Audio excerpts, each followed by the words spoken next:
Welcome to NTD Newsroom. I'm Chris Beers. Moments ago, President Trump participated in the swearing-in ceremony for D.C. Attorney General Jeanine Pirro.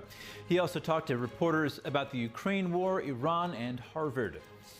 The House is expected to vote on a recessions package as soon as next week after Republicans demanded more spending cuts on the reconciliation bill. Secretary of State Marco Rubio announces new visa restrictions. The new policy will apply to foreign nationals Washington says are responsible for censorship. The Trump administration making moves in the crypto world. Today, the vice president rallied with a large crowd at the Bitcoin 2025 conference.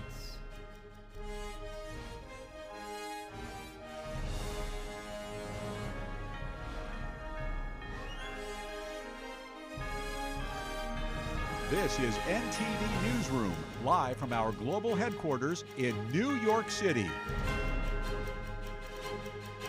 President Donald Trump says he'll know in 2 weeks if Russian President Vladimir Putin is tapping the U.S. along in peace talks with Ukraine.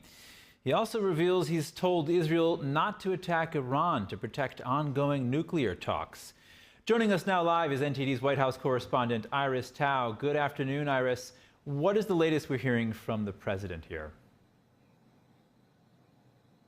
Good afternoon to you as well, Chris. So just now during a swearing-in ceremony for the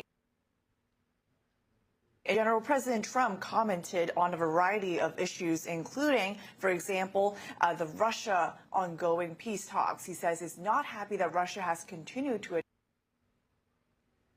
secure a peace deal between two countries, and he also says that he wants to see the results of ongoing negotiations over the next 2 weeks. Watch. Do you still believe that Putin actually wants to end the war? I can't tell you that, but I'll let you know in about 2 weeks. Within 2 weeks, we're going to find out very soon. We're going to find out whether or not he's tapping us along or not, and if he is, we'll respond a little bit differently. It comes after just yesterday, President Trump posted on Truth Social saying that Putin is playing with fire, and that over the weekend he also says that Putin has gone absolutely mad, adding that he's serious about potentially imposing further sanctions on Russia. We know that Congress, especially in the Senate, bipartisan lawmakers have been pushing for a sanction.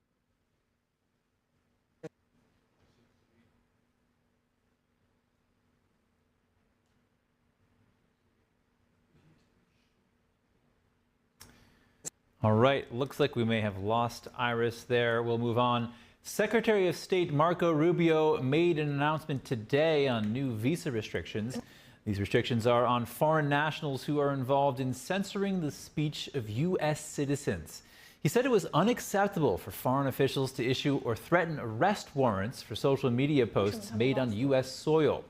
Rubio said in a post on social media platform X that, quote, "For too long, Americans have been fined, harassed, and even charged by foreign authorities for exercising their free speech rights." He added, "I am announcing a new visa restriction policy that will apply to foreign officials and persons who are complicit in censoring Americans. Free speech is essential to the American way of life, a birthright over which foreign governments have no authority." In his statement, Rubio did not name specific countries or individuals that would be targeted, but he did point out that some foreign officials have taken, quote, "flagrant censorship action against U.S. tech companies and U.S. citizens and residents when they have no authority to do so." Israel is pushing back on a report by the New York Times claiming Prime Minister Benjamin Netanyahu has threatened to sabotage U.S.-Iran nuclear talks. The article alleged Netanyahu planned to strike Iran's key nuclear sites to derail a potential deal. Netanyahu's official office issued a statement in response to the article, which said simply, "fake news." The New York Times said it stood by the report. The report said that Israeli officials feared President Trump was too eager for a deal with Iran, and they worried he might let Tehran keep its nuclear enrichment sites, a red line for Israel. The paper reported U.S. officials were concerned that Israel could decide to strike Iran with little warning. Netanyahu has dismissed speculation about a falling out with the Trump administration. while Trump has also pushed off any suggestion of a break. Israeli Prime Minister Benjamin Netanyahu says that Hamas's Gaza chief has been killed. In 600 days of war of revival, we have changed the face of the Middle East. We repelled the terrorists from our territory, entered the Gaza Strip with force, eliminated tens of thousands of terrorists, and took out Deif, Haniyeh, Yehya Sinwar, and Mohammed Sinwar. Mohammed Sinwar had been one of Israel's most wanted men. Mohammed was the brother of Yahya Sinwar, the Hamas leader and orchestrator of the October 7th attack against Israel in 2023. Israeli forces killed the older Sinwar in Gaza last year. The Israeli army released a video it said showed Mohammed traveling in a car in 2023. Israel has vowed to seize control of Gaza and fight until Hamas is destroyed or disarmed. The terror group continues to hold 58 hostages it kidnapped during the October 7th attack. Joining us now to discuss the latest announcement on Israel's takedown of Hamas chief Mohammed Sinwar is Gerard Filitti, a Middle East affairs analyst and attorney specializing in national security law and policy, as well as counterterrorism. Gerard, it's good to see you. What does Sinwar's death mean in this war? It means that Israel is one step closer to accomplishing its goal of eradicating Hamas and making sure that it's no longer in a position to dominate the people of Gaza or to wage wars of aggression against Israel and allies around the world. This is a positive step forward, which shows that Israel is actioning on intelligence and moving forward with its objective of securing a peace after almost 600 days of a war started by Hamas on October 7, 2023. Okay, and Israel has killed most of Hamas's direct leadership, yet this war continues. What's preventing it from coming to an end? What's preventing it from coming to an end are two things. One is that there is unfortunately still a crop of terrorists. They may not be the most senior people in Hamas, but they continue waging this war unrelentingly. They are a death cult. We have to remember that Hamas, like other terrorist organizations sponsored by Iran, they're death cults. They do not see a benefit to laying down weapons or ending things peaceably so long as they can continue the fight. So it requires eliminating the leadership in order to move progress forward. The second thing that's preventing this war from ending is, quite frankly, too much support from the international community for Hamas and for the terrorist organizations that have been waging war against Israel. This double standard of not supporting Israel, a democracy fighting for its existence, but instead giving air to grievances, imaginary war crimes and allegations made by Hamas, this is perpetuating the fight and keeping this war going longer than it should.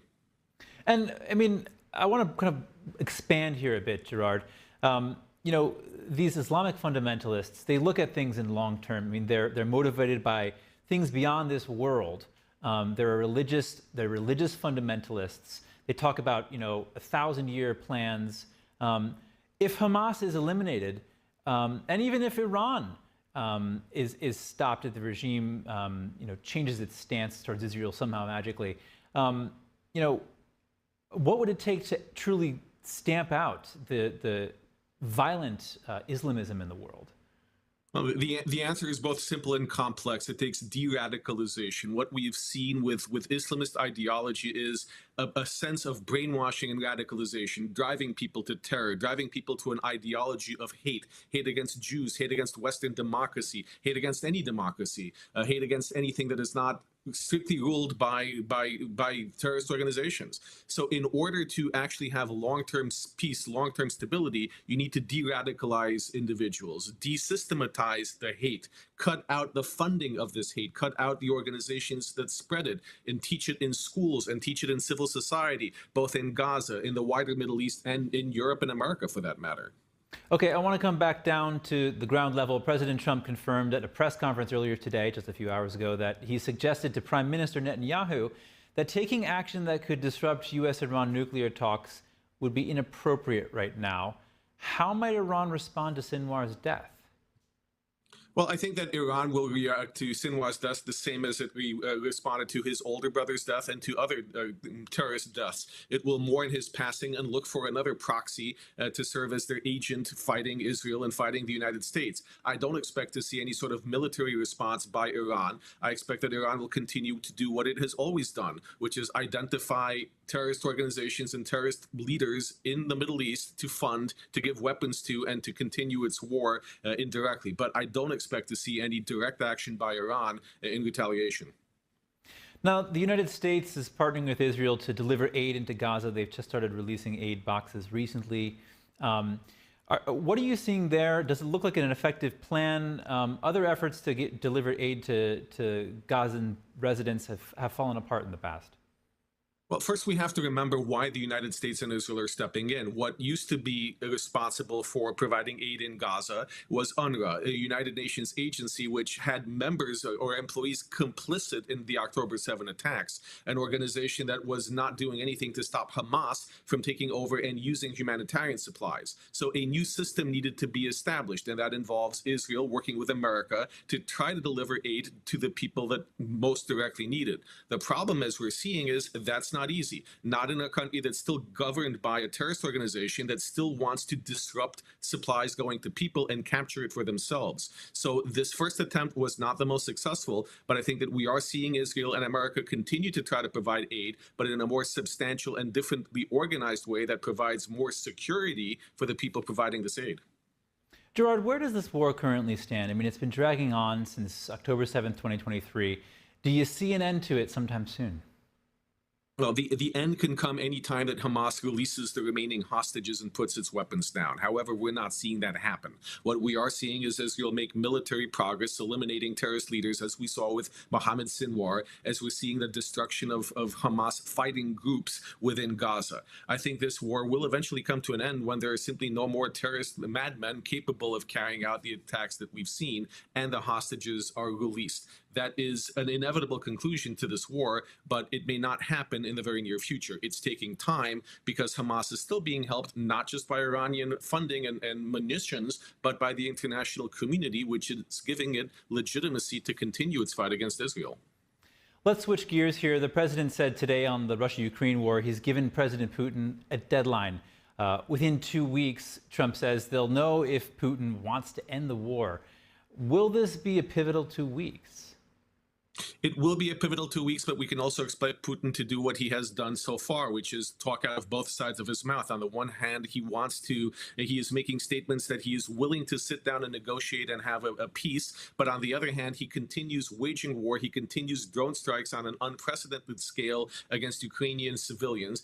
And he is still justifying his incursion into Ukraine as something that is that was needed for Russia's security. So there's no meeting of the minds. There's no willingness so far on Russia to concede anything. It's grabbing more land. It's continuing its aggression. I think that unless President Trump sees a massive change on Russia's part, he will start to shift his focus, shift his policy, and go back to more aid to Ukraine and tighter sanctions on Russia. All right. Foreign affairs analyst Gerard Filitti, thank you so much. A pleasure. Thank you. Coming up, the House is expected to vote on a rescissions package as soon as next week after Republicans demanded more spending cuts on the reconciliation bill. That and more after the break.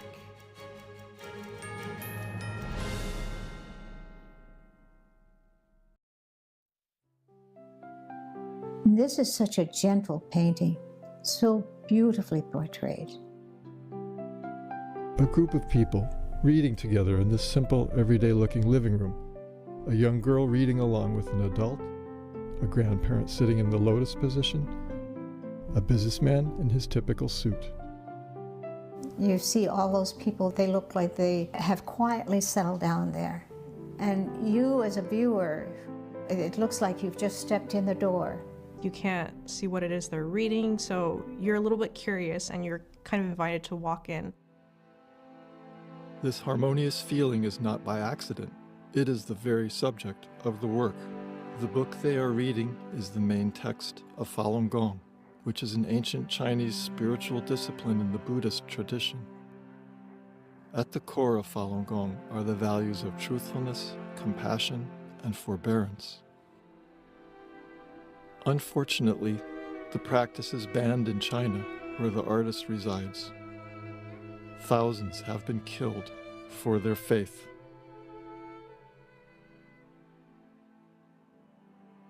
Golden energy blooms into the room as a result of their steadfast faith. The painting on the back wall reminds us of this work's title, Plum Blossoms in a Muddy World. It's also a metaphor for the practitioners that are sitting in the room as plum blossoms. They signify perseverance and hope that all brutal winters end and life is renewed once again. The magical painting.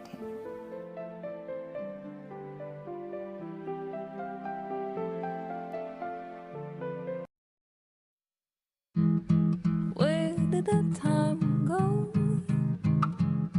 Somehow I lost all those years. Where did the time go? I don't know how I got here. Or how did I get here?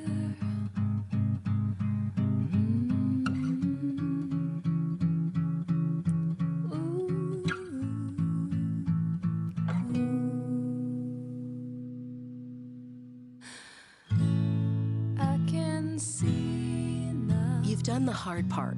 You quit smoking. Now do the easy part and get scanned for lung cancer. If you smoked, you may still be at risk, but early detection could save your life. Talk to your doctor and learn more at savedbythescan.org.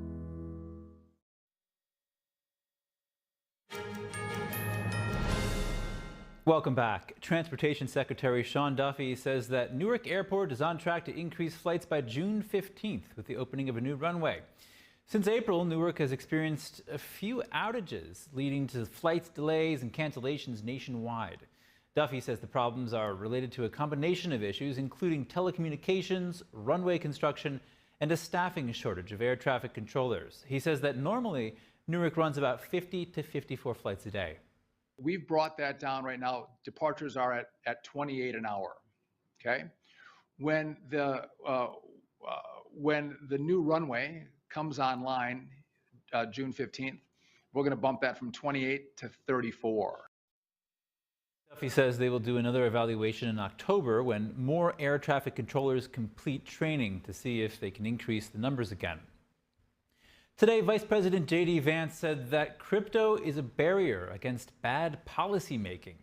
He praised the Trump administration for embracing the industry. Crypto is a hedge against bad policy making from Washington, no matter what party is in control. It's a hedge against skyrocketing inflation, which has eroded the savings rate of Americans over the last 4 years. This follows Trump media's announcement yesterday to raise $2.5 billion to invest in Bitcoin. Vance's speech was just under 30 minutes. He was addressing a large crowd at the Bitcoin 2025 conference in Las Vegas. But if we fail to create regulatory clarity now, we risk chasing this $3 trillion industry offshore in search of a friendlier jurisdiction, and President Trump is going to fight to make sure that does not happen. Congressional Republicans are still waiting on the White House rescissions package as Elon Musk and Republican senators push for larger spending cuts in Trump's one big, beautiful bill. Our Washington correspondent Luis Martinez has more on the story. Disappointed to see the massive spending bill, frankly, which increases the budget deficit, not just decrease it, and undermines the work that the DOGE team is doing. I think a bill can be big or it can be beautiful. But I don't know if it could be both. My personal opinion. As it stands, the reconciliation bill that passed the House floor cuts government spending $1.5 trillion over the next decade. That's far away from the multi-trillion-dollar spending cut goal that Elon Musk's Department of Government Efficiency had set for itself. We're proud of what we produced here. We've checked all the boxes. We're all the things that you mentioned in existence, in addition to American energy dominance, investing in our military industrial base. I think arguably it's the most consequential legislation that Congress will pass in many generations, and it's a long time coming. Although President Trump celebrated the passage of the reconciliation bill through the House floor, he has acknowledged that the bill should be modified in the Senate and is currently negotiating with senators for these changes. We will be negotiating that bill, and I'm not happy about certain aspects of it, but I'm thrilled by other aspects of it. That's the way they go. It's very big. It's the big, beautiful bill.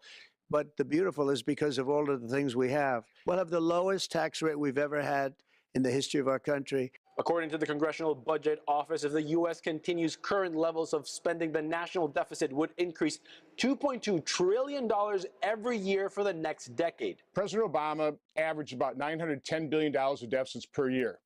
President Trump in his first 3 years averaged about $810. Then COVID hit, over $3 trillion in deficit. It should have ended there. We should have immediately returned to a pre-pandemic level spending, but President Biden averaged $1.9 trillion of deficits over his 4 years.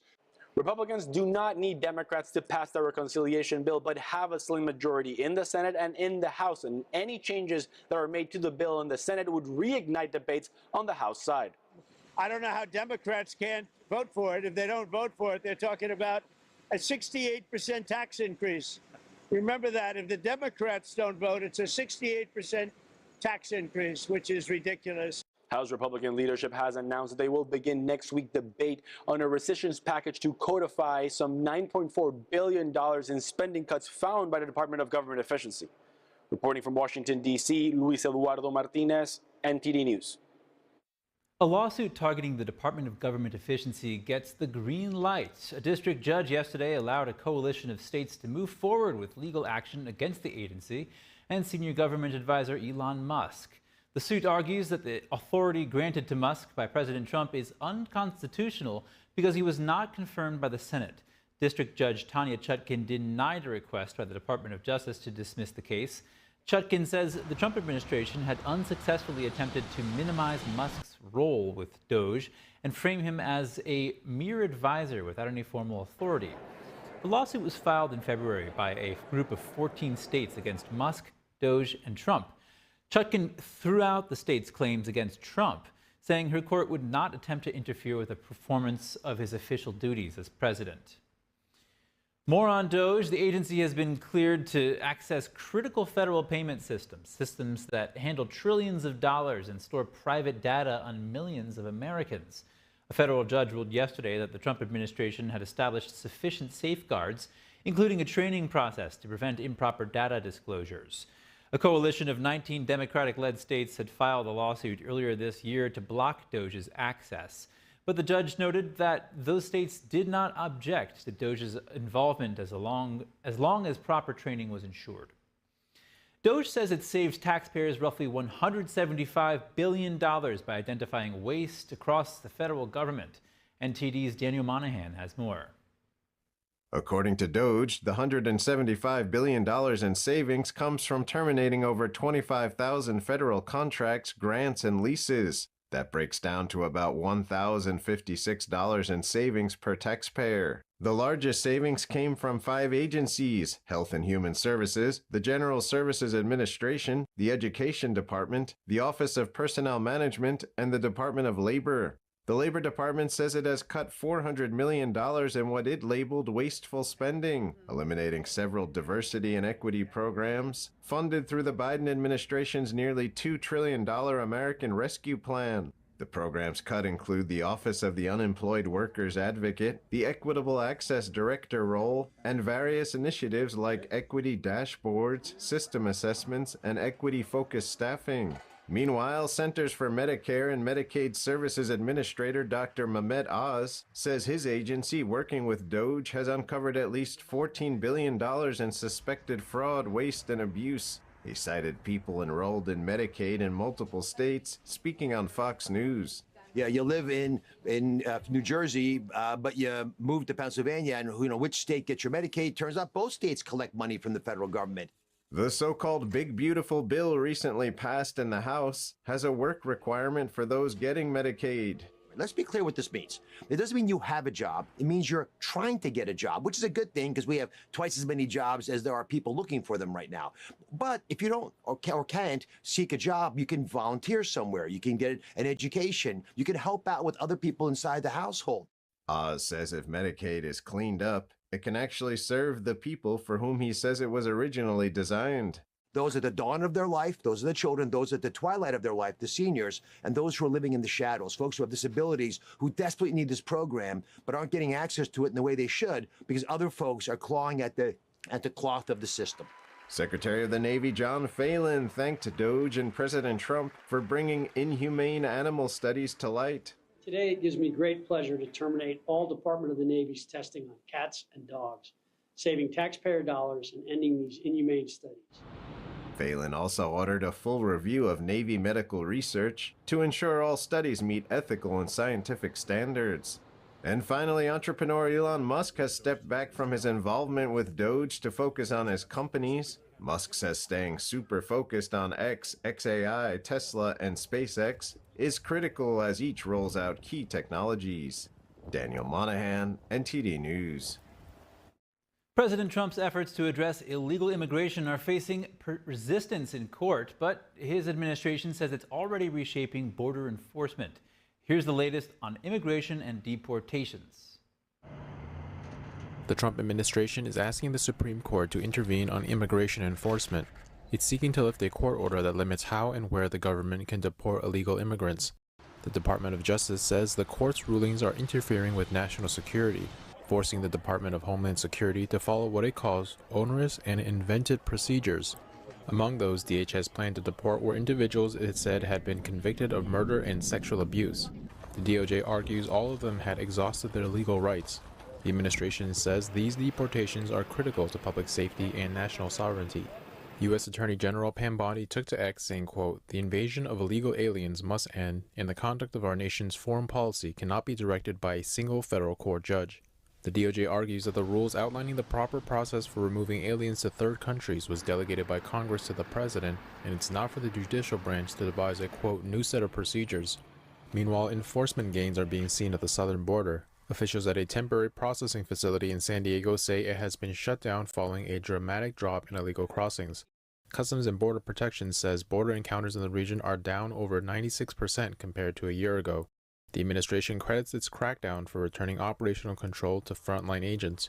New incentives have also been rolled out. Through Project Homecoming, some illegal immigrants who voluntarily left the country can receive a government-funded bonus of $1,000.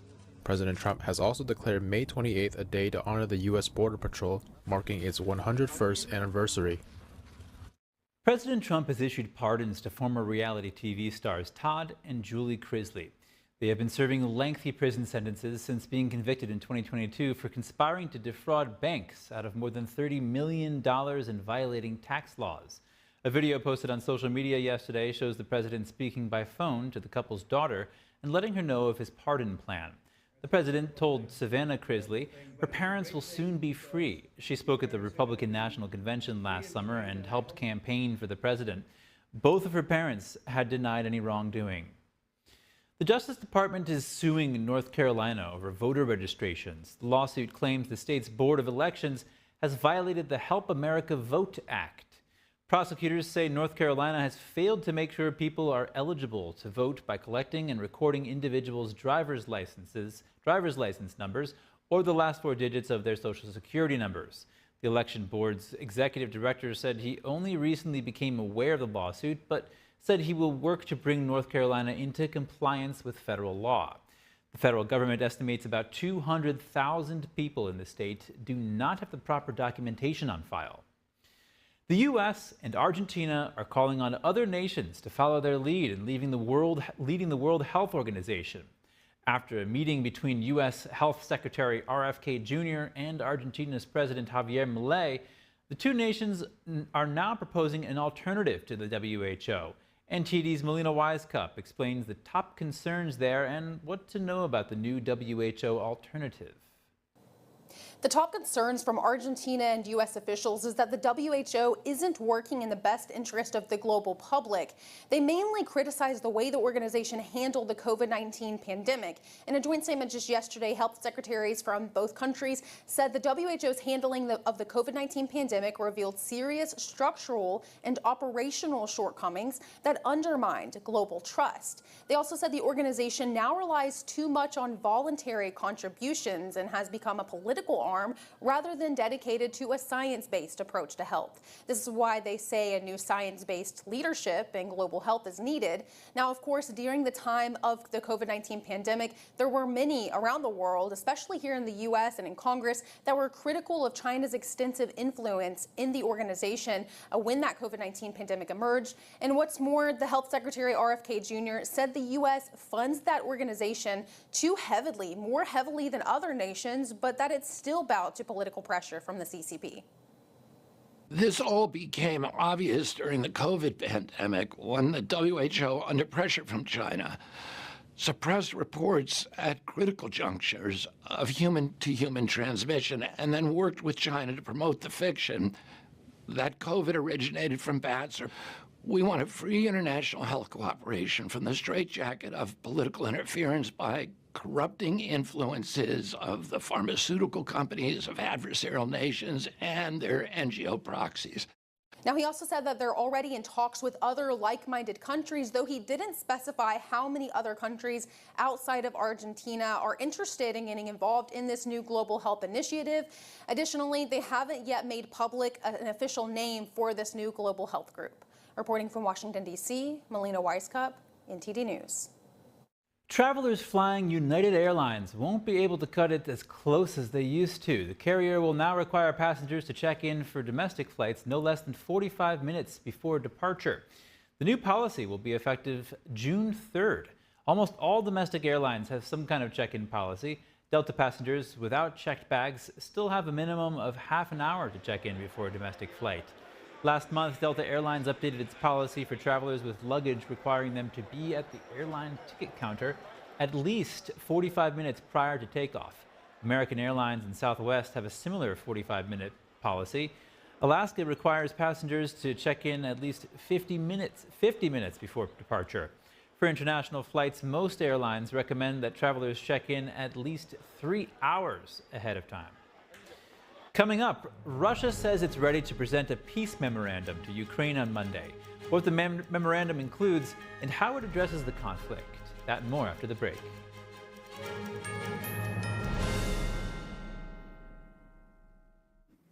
I was a young dad of 3 amazing kids. I was finally following my dream. Just when you feel like life is starting to come together, you get kind of hit in the face. I was born with a congenital heart defect and had open heart surgery as a kid. I was supposed to go to the heart doctor once a year, and I finally went. He listened to my heart, and I'll never forget, he sat back and he said, yeah, it's time for open heart surgery, or you risk your aorta rupturing, and that's it. I was scared out of my mind. The night before my open heart surgery, I made a goodbye video for my kids. Be strong. Take care of your mom. I love you guys. Seeing, all the kids hug him goodbye and hoping that they were going to be able to hug him again. I love you.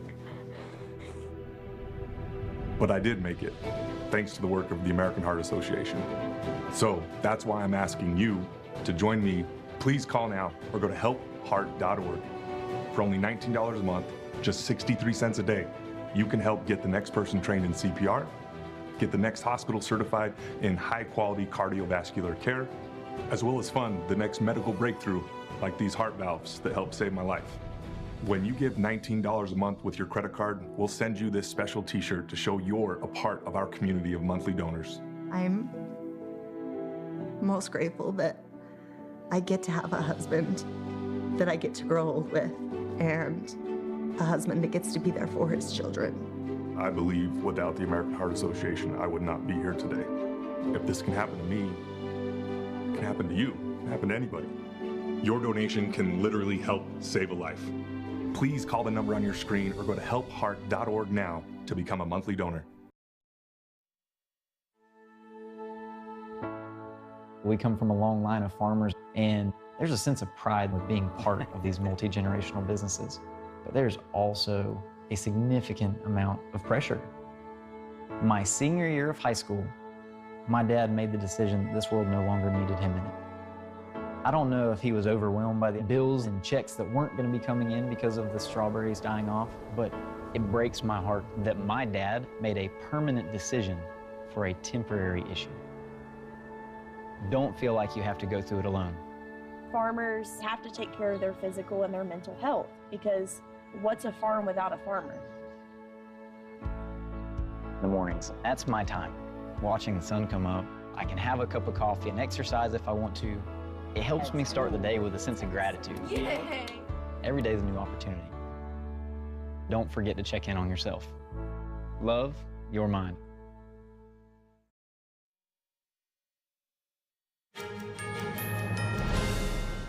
Welcome back. President Donald Trump says he'll know in 2 weeks if Russian President Vladimir Putin is tapping the U.S. along in peace talks with Ukraine.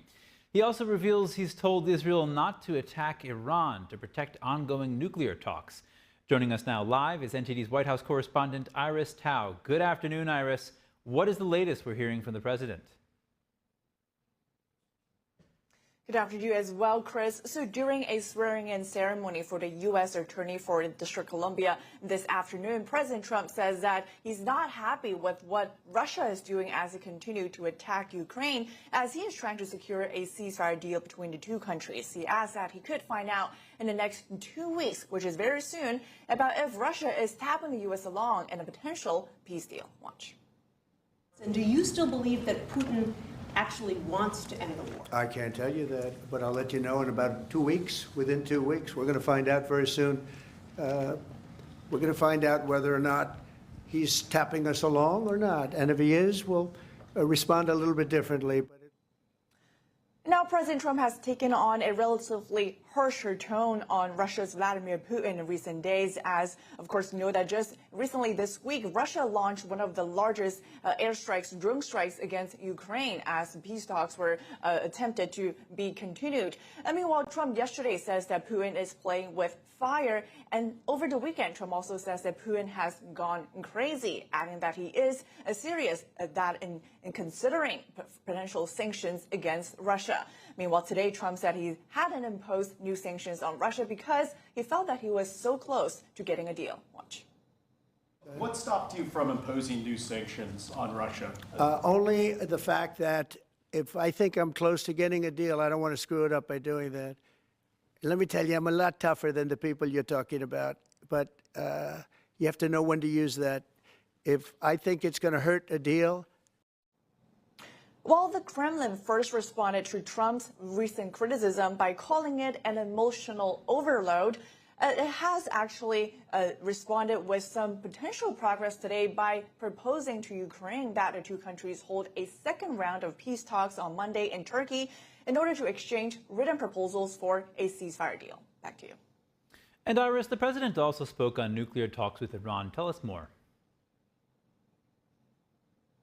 Sure. So President Trump today revealed that last week during a phone call with Israeli Prime Minister Benjamin Netanyahu, he actually told Netanyahu that it's not the appropriate time to take military actions against Iran, as it could disrupt very close, as what he calls it, U.S.-led Iran nuclear talks. He asked that a deal with Iran could happen over the next couple of weeks. Watch. I said, I don't think it's appropriate right now, because if we can settle it with a very strong document, very strong, with inspections and no trust. I don't trust anybody. If we can make a deal, save a lot of lives. And there you have Trump now suggesting that the U.S. should send inspectors into Iran to make sure any terms under a potential deal are enforced. The U.S. has been talking with Iran over the last several weeks on a potential nuclear deal that's led by Special Envoy to the Middle East, Steve Witkoff. Back to you. Before I let you go, Iris, what's the latest in the administration's fight with Harvard? Right, so it's certainly been escalating over the past few days and weeks. President Trump today doubled down on his suggestion that the federal government should redirect billions of dollars in grants to Harvard to trade schools, where Trump says they can teach Americans to build motors and cars and AI. He further suggested today that Harvard, which right now has about 31% of students who are foreign-based, should instead have a 15% cap on foreign students. I think they should have a cap of maybe around 15%, not 31%. We have people who want to go to Harvard and other schools. They can't get in because we have foreign students there. But I want to make sure that the foreign students are people that can love our country. I want Harvard to do well. I want Harvard to be great again. But Harvard wants to fight. They want to show how smart they are, and they're getting their ass kicked. And if that cap is actually lowered, it's certain to have a great financial impact on universities like Harvard, which largely rely, for example, on international students who pay full tuition, usually, to the universities. Meanwhile, Trump also today compared Harvard with Columbia, which also has actually instead agreed to some administration's demands amid funding threats, as opposed to that Harvard, though, has broadly refused many of the Trump administration demands, including, for example, that it turn over foreign students' entire conduct records, as well as allow audits to confirm that has now expanded, quote, viewpoint diversity. And when it comes to foreign student enrollment, last week, the Trump administration canceled Harvard's ability to enroll foreign students. That move, though, is currently on hold by a federal judge. Meanwhile, this week on Tuesday, the Trump administration also directed all federal agencies to cancel all remaining contracts with university. And that is in another attempt to pressure Harvard financially into accepting administration's demands. Back to you. Iris Tao at our studio in Washington, D.C. Thank you so much. President Trump comments on reports of 50,000 Russian troops near Ukraine's northeastern Sumy region. Trump says Moscow is playing with fire by intensifying the conflict. NTD's international correspondent Arian Pazdar has the war update. Ukrainian President Volodymyr Zelensky says Russia is gathering more than 50,000 troops near Ukraine's northeastern Sumy region. Russia appears to be gearing up for a summer offensive in Ukraine. Zelensky says Kiev has taken steps to prevent the soldiers from conducting a large-scale attack. President Trump commented, saying, "What Vladimir Putin doesn't realize is that if it weren't for me, lots of really bad things would have already happened to Russia. He's playing with fire." A Kremlin spokesperson responded, saying Moscow is simply following its own national interests. Just like the United States, Russia has its national interests that are of primary importance to us. And also on Wednesday, Russia says officials are ready for the second direct talks with Ukraine. Moscow completed drafting a memorandum for a possible peace agreement. Our delegation is ready to present this memorandum to the Ukrainian delegation and to provide necessary clarifications during the second round of resumed direct talks in Istanbul next Monday, June 2nd. According to the Kremlin, the memorandum addresses what Russia calls the root causes of the conflict. Arian Pazdar, NTD News. A 74-year-old former surgeon has been sentenced to 20 years for sexually assaulting hundreds of boys and girls over more than 2 decades. A French court imposed the maximum sentence today. The court ordered that Joël Le Squarnec was serve at least 2/3 of the sentence. He was sentenced after admitting to raping and sexually assaulting 299 victims. Lesquarnec is already serving 15 years for multiple rape and sexual assault convictions in 2020. Most of the victims were unconscious or sedated hospital patients at the time of the assaults. During the trial, advocacy groups accused health authorities of inaction. They alleged that Lesquarnec's conviction for possessing child pornography was known as early as 2005. At the time, no measures were taken to suspend his medical license or limit his contact with children. Lesquarnec continued his abuse in hospitals until his arrest in 2017. Next, French lawmakers have voted in favor of a bill to legalize assisted suicide. The measure would allow terminally ill patients to request life-ending medication. But the bill has sparked controversy in public opinion, with some associations saying it is a dangerous step that promotes suicide. NTD's international correspondent David Vives has the story. French lawmakers in the National Assembly approved a bill to legalize assisted dying on Tuesday, paving the way for France to become the latest European nation to allow terminally ill people to end their lives. The bill passed with 305 lawmakers voting in favor and 199 against. The vote followed heated debates in Parliament, with National Rally members voicing concerns over the implications of assisted suicide. The decision has been welcomed by some terminally ill patients. Some would want to carry on to the end. That's perfectly respectable. But there are people like me, with the thousands of messages that I get, who are asking to take their leave whenever they wish. However, public opinion remains divided. Hundreds gathered at Place de la Concorde on Tuesday night for a candlelight vigil. Protesters rallied under the slogan, "Add life to days when we can't add days to life." Philosopher Damien Leguet, the concern is that the law could open the door to broader applications in the future. The lawmakers said once we have taken this first step, we will be able to, as has been explicitly stated, in a second or third step, as we've seen in Belgium and the Netherlands, to extend the right indefinitely. So while it seems only 0.3% of people would qualify for assisted suicide now, that number could grow to 5%, 10%, or even 15% in the future. Jean-Frédéric Poisson, president of the Christian Democratic Party, said the bill has been presented in a biased way to sway public support. We are being told that the end of our life would be somehow atrocious for people carrying critical illnesses. But it doesn't have to be that way, because we have long since developed palliative care, which provides relief from pain, from insurmountable psychological burdens, and so on. These are things that are experienced every day by thousands of people. Some critically ill individuals expressed concern that the bill promotes suicide over alternatives and may pressure people into a decision they might not otherwise make. Pascal Morinier, president of the National Confederation of Catholic Families, argued that the bill risks isolating the ill rather than building connections.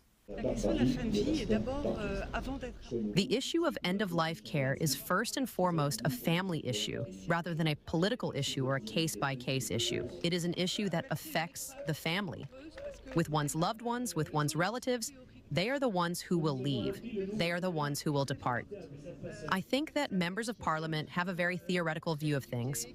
I would like them to encounter more of the truth of the matter, and I would like them to go and see the simple palliative care facilities, talk to the patients and talk to the doctors. The bill will be next presented to the Senate for finalization, where it may face a stronger opposition and undergo changes before the final vote next month. David Vives, NTD News, Paris. Taiwan's defense ministry is closely monitoring the path of a Chinese aircraft carrier in nearby waters. It comes while 3 separate U.S. delegates visit this island. Regarding China's targeted military drills and gray zone harassments, we are evaluating the levels of threat to consider whether to activate a response center or to increase our defense readiness to perform an immediate readiness drill. We will also react accordingly to safeguard national security. A colonel in the Taiwanese Defense Ministry's intelligence department told reporters the carrier was currently in waters southeast of Taiwan. He said Taiwan was keeping it under close surveillance since it left its home port in China. The Chinese regime sends military aircraft, ships, and spy balloons near Taiwan as part of a campaign of daily harassment. It also engages in gray zone encounters that push tensions just to the brink of open conflict. There are concerns the carriers might stage military drills close to Taiwan that could be a further step toward a blockade, an act the U.S. would be required to respond to. There are 3 separate U.S. government delegations currently in Taiwan working on increasing ties. Secretary of Defense Pete Hegseth is on his way to Singapore. Hegseth stressed the importance of alliances in countering China this morning at Andrews Air Force Base ahead of his departure. Under this administration, we will achieve peace and deterrence through strength. And that's by working by, with, and through allies and partners, specifically in the Indo-Pacific. So that's why it's been a focus of ours from the beginning. It will continue to be. We're going out to Singapore to hold a series of meetings to ensure that region understands America will be strong. We seek no conflict with anybody, including the Communist Chinese, but we will deter that. We will stand strong for our interests, and that's a big part of what this trip is all about. Look forward to seeing you there. Thanks for being here. Appreciate it. Hegseth will deliver remarks on Saturday at the Shangri-La Dialogue in Singapore. During his trip, the Defense Secretary is scheduled to meet with Singapore's Prime Minister and other senior officials. Hegseth is also expected to meet with his counterparts from Southeast Asia. Satellite imagery this month showed that China landed 2 of its most advanced bombers in the disputed Parcel Islands in the South China Sea. China claims large swaths of the region. Vietnam, the Philippines, Taiwan, Malaysia, and others dispute those claims. U.S. investment firm Cerberus Capital Management has shown an interest in taking over the Chinese-leased port in Darwin, Australia. In 2015, the government of Australia's Northern Territory leased the port to Beijing-linked firm Landbridge. In a 99-year deal, the agreement raised national security concerns, including concerns in the U.S. from then-President Barack Obama. Before Australia's May 3rd election, Australian politicians pledged to take back the port from Landbridge. A Landbridge representative, confirmed a representative from Cerberus, met with Darwin's port's management, but did not make an offer for the port. The co-founder of Cerberus is currently the U.S. Deputy Secretary of Defense, the number 2 position at the Pentagon. Coming up, the Pentagon Force Protection Agency awards its top performers. Employees are recognized for their excellence in the workforce. That and more after the break.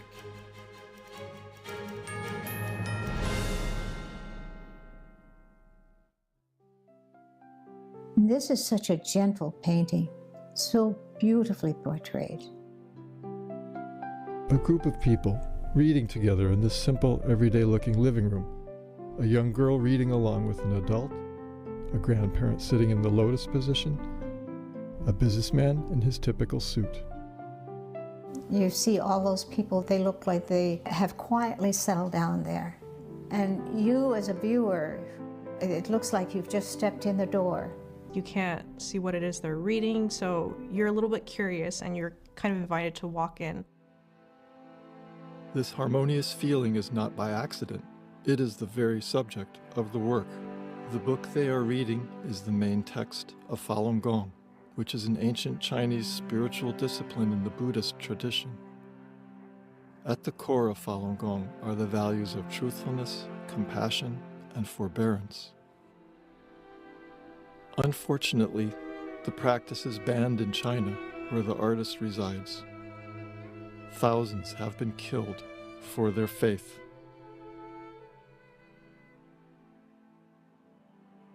Golden energy blooms into the room as a result of their steadfast faith. The painting on the back wall reminds us of this work's title, Plum Blossoms in a Muddy World. It's also a metaphor for the practitioners that are sitting in the room as plum blossoms. They signify perseverance and hope that all brutal winters end and life is renewed once again. The magical painting.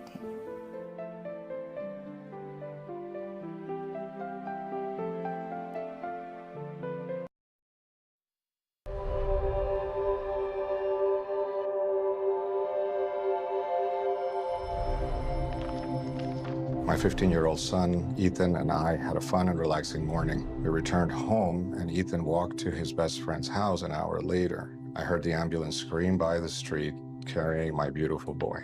Ethan was shot in the head in his best friend's house with an unsecured gun. He had 0 chance of survival. The father, the gun owner, he stored his 3 guns and bullets in a shoebox.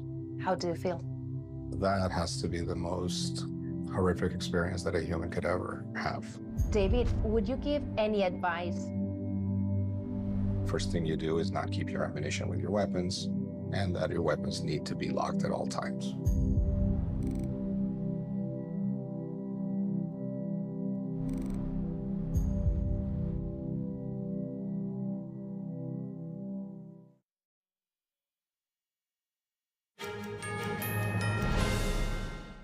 Welcome back. The Pentagon Force Protection Agency honored its top performers at today's annual awards ceremony.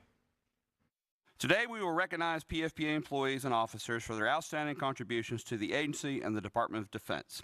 This is the ceremony where we get to let off just a little bit of steam. We've worked hard over the last 12 months, and we're going to recognize those that stood just a little bit above everyone else.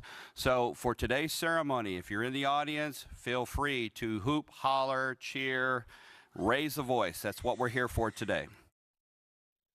The event recognizes outstanding employees for their hard work and dedication.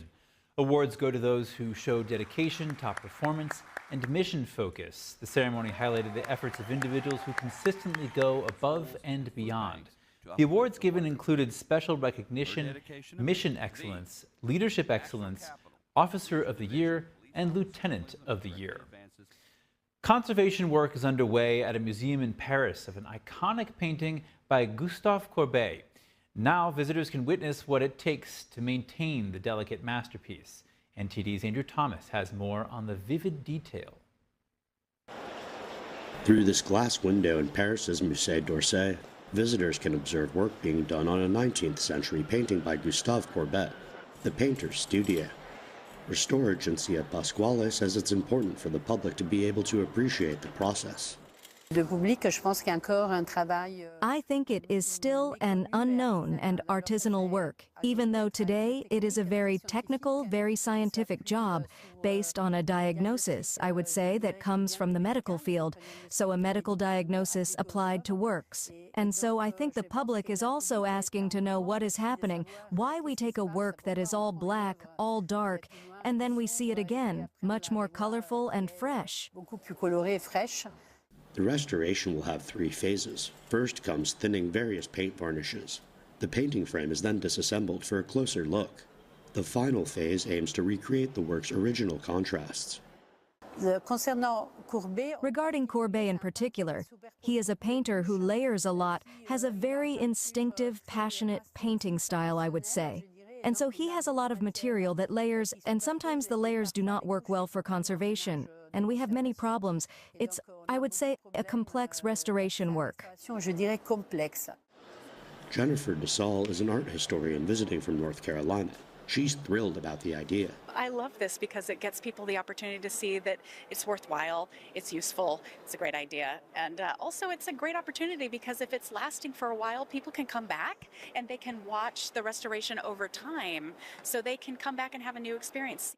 Maria Jose Trifon, a tourist from Barcelona, appreciates the complexity of the restorer's work. I have never seen before. How do they do it?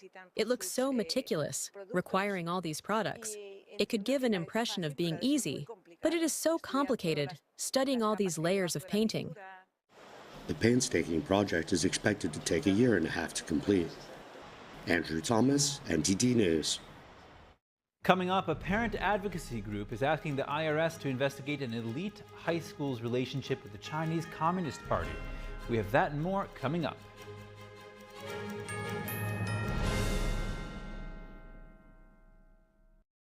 I'm Amy Grant, and I want to talk to you from my heart about the heart. I would have been the last person on the list to say this woman has a problem with her heart. So no, there was nothing about my life that said, you have a ticking time bomb in your chest. But I did. I wound up in the office of a cardiologist because I was there with my husband. And at the tail end of that, the cardiologist looked at me and said, I want to see you. No one was more surprised than I was to learn I was living with a rare heart condition. He said, Amy, this condition, you'll be fine, fine, fine, and then catastrophic. A few months later, I had open heart surgery that saved my life. And I owe it to the research and life-saving medical breakthroughs developed by the American Heart Association. That's why I'm asking you to join me and become a monthly donor to the American Heart Association. Please call now or go to helpheart.org. For only $19 a month, just 63 cents a day, you can help fund the next medical breakthrough, get the next person trained in CPR, and get the next hospital certified in high-quality cardiovascular care. If this could happen to me, it could happen to anybody. Heart disease is America's #1 killer, but your support can save your life or the life of someone you love. Give $19 a month with your credit card and we'll send you this special t-shirt you can wear to show you're part of a community of monthly donors working to help save more lives like mine. I'm grateful for the American Heart Association. Their research gave me more time to do the things I love with the people I love. So listen to your heart. I'm here today because I did. Please call or go online to helpheart.org. Become a monthly donor, and for a limited time only, your first month's gift will be matched. Thank you. Hey, boss. Okay? Yeah, I'm good. You sure? I said I'm fine.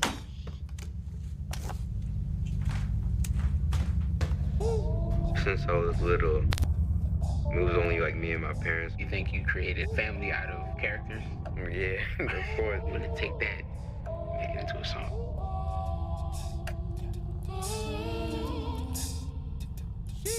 Me to bed, see you in the morning.